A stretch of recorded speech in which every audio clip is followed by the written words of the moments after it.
గురువు అంటే తల్లిదండ్రులతో సమానం. పిల్లలకు విద్యాబుద్ధులు నేర్పుతూ వారిని మంచి మార్గంలో నడిపించాల్సిన బాధ్యత వారికి ఉంటుంది. చదువుకునే విద్యార్థులు తప్పు చేస్తే దానికి గురువులే బాధ్యత వహిస్తారు. కానీ పిల్లలకు విద్యాబుద్ధులు నేర్పాల్సిన టీచరే తప్పు చేస్తే ఇంతకన్నా ఘోరం ఇంకేమైనా ఉంటుందా? ఇలాంటిది ఓ టీచరే కామాంధుడుగా మారాడు. చదువు చెప్పాల్సిన టీచరే విద్యార్థినిపై లైంగిక వేధింపులకు పాల్పడ్డాడు.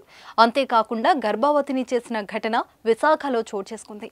మీరు కొత్తగా బిజినెస్ స్టార్ట్ చేయాలనుకుంటున్నారా? మార్చి 16-17 హైటెక్స్ లో ఫ్రాన్సెస్ ఇండియా బిగ్గెస్ట్ ఫ్రో ఎక్స్పో.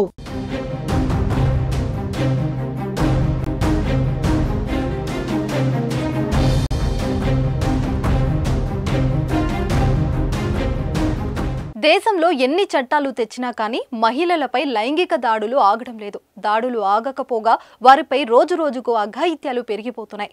దేశంలో ఎక్కడో ఒక చోట ఇలాంటి ఘటనలు తరచూ జరుగుతూనే ఉన్నాయి.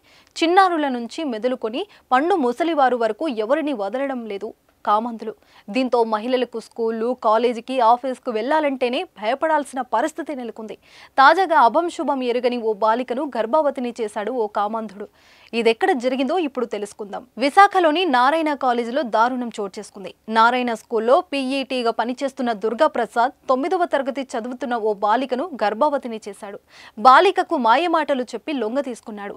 దీంతో బాలిక అనారోగ్యానికి గురైంది. ఇది గమనించిన బాలిక తల్లిదండ్రులు హాస్పిటల్కి తీసుకెళ్లారు.